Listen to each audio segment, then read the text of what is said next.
नमस्कार राजांनो, अशा क्वेश्चनला कसं डील करता येतं ते बघूया. आता काय सांगितलं, एका दुकानदाराने 25,000 मध्ये एक ओव्हन खरेदी केला आणि 29,500 मध्ये विकला. त्याने 1,500 रुपये अतिरिक्त खर्च केला, तर त्याचा नफा किंवा तोटा टक्केवारीत किती असणार? निकटतम म्हणजे अप्रॉक्सिमेशन काढायचे. ठीक आहे ना, हा शब्द वाचा, याने तुमचं काम सोपं होईल. मला सांगा, 25,000ची वस्तू 1,500 खर्च केला म्हणजे ती वस्तू त्याला 26,500 ला पडली आणि त्यांनी विकली कितीला? 29,500 ला. म्हणजे किती रुपये कमवले? तर 3,000 रुपये कमवले. दोघांमधला फरक किती वरती? खरेदी किंमत किती? 26,500. टक्के करायचे, गुणाकारात काय येणार? 100. हे 2 शून्य हे 2 शून्य कटले, 5 5 25, एक उरला, 5 3 15, 5 6 30, 600.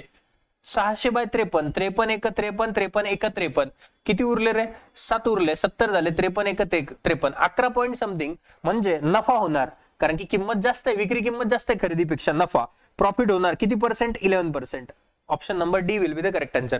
असेच क्वेश्चन बघण्यासाठी चॅनलवरती नवीन असाल तर चॅनलला शेअर आणि सबस्क्राईब करायला विसरू नका. धन्यवाद.